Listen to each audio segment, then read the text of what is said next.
নমস্কার বন্ধুরা, মেনকা কিচেন ব্লেসপুরে সবাইকে স্বাগত জানাই। তো চলে এসেছি মেনকা রান্নাঘরে। দেখো আরেকটা রান্না নিয়ে। তো এটা হলো পোলট্রি মুরগি রান্না। তো তোমাদের ওখানে কি বলে আমাদের কমেন্ট করে জানিও। তো কি কি লাগবে চলো দেখাই এবার। দেখো মাংস নিয়ে এসেছিল তোমার দাদা ভাই কেটে কুটে, দোকান থেকেই কেটে কুটে আনছে। তো আমি এখানে নিয়েছি রসুন, দুটো আলু আর আদা, আর নিয়েছি পেঁয়াজ, আর এখানে দেখো গোটা জিরে, আর নিয়েছি দুটো টমেটো।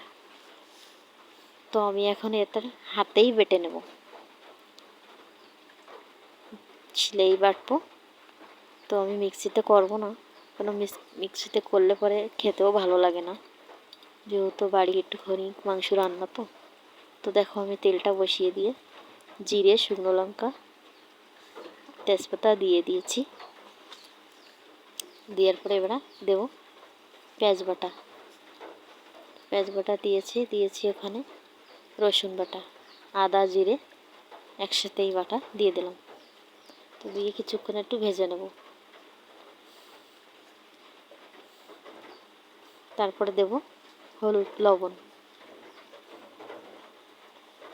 হলুদ গুঁড়ি, লঙ্কার গুঁড়ি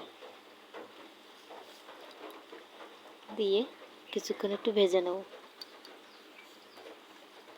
তো কিছুক্ষণ ভেজে নেওয়ার পরেই তারপরে মাংসটা দেবো। তো দেখো আমার মশলাটা প্রায় হয়েই আসছে। তো মাংস মশলাটা এরকমভাবে করলে পরে বেশি কষানো পরে ভালো লাগে খেতে। তো যখন এই মশলা থেকে তেলটা ছেড়ে দেবে তখন এই ভাববে মশলাটা ভাজা হয়ে গেছে। তো দেখো আমি এখানে এটা ভাজা হয়ে গেছে। দেখো আমার মশলা থেকে তেলটা ছেড়েই দিয়েছে। তো এখন দিয়ে দেবো ধুয়ে রাখা মাংস আর আলু একসাথেই দিয়ে দেবো।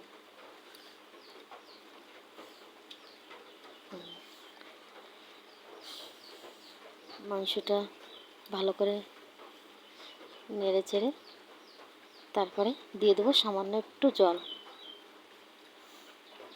জল দেওয়ার পরে দেবো ঢাকনা। ঢাকনাটা দেওয়ার পরে 5 মিনিট পরে দেখবো কেমন হয়েছে।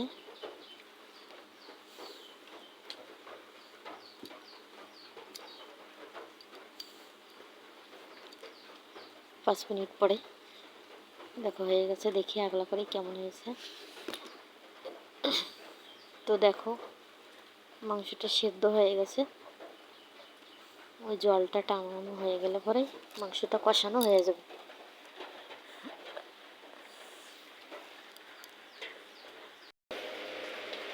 তো আমি টমেটোটা ওই সময় দেইনি, তো এখনই দেবো টমেটো আর ডিম। কারণ মাংসটা সেদ্ধ হওয়ার পরে দিলে পরে ভালো হয়, আগে দিলে মাংসটা সেদ্ধ হবে না। তো আমি এখনই দিয়ে দিচ্ছি, দিয়ে ঢেকে দিয়ে তারপরে কিছুক্ষণ ঢেকে দেবো। দেওয়ার পরে দেখো মাংসটা আমার হয়ে গেছে, কষানো হয়ে গেছে। এবার জলটা দিয়ে দেবো। তো জলটা দেওয়ার পরে দেখো মাংসটা আমার হয়ে গেছে। এবারে নামিয়ে নেব। তো দেখো কত সুন্দর হয়েছে, খেতেও দারুণ লাগছে। তোমরা এরকম বাড়িতে রান্না করে খাবে, দেখবে খুব সুন্দর লাগবে খেতে। তো আমাদের পাশে থেকো। আজকের মতন ভিডিওটা নমস্কার।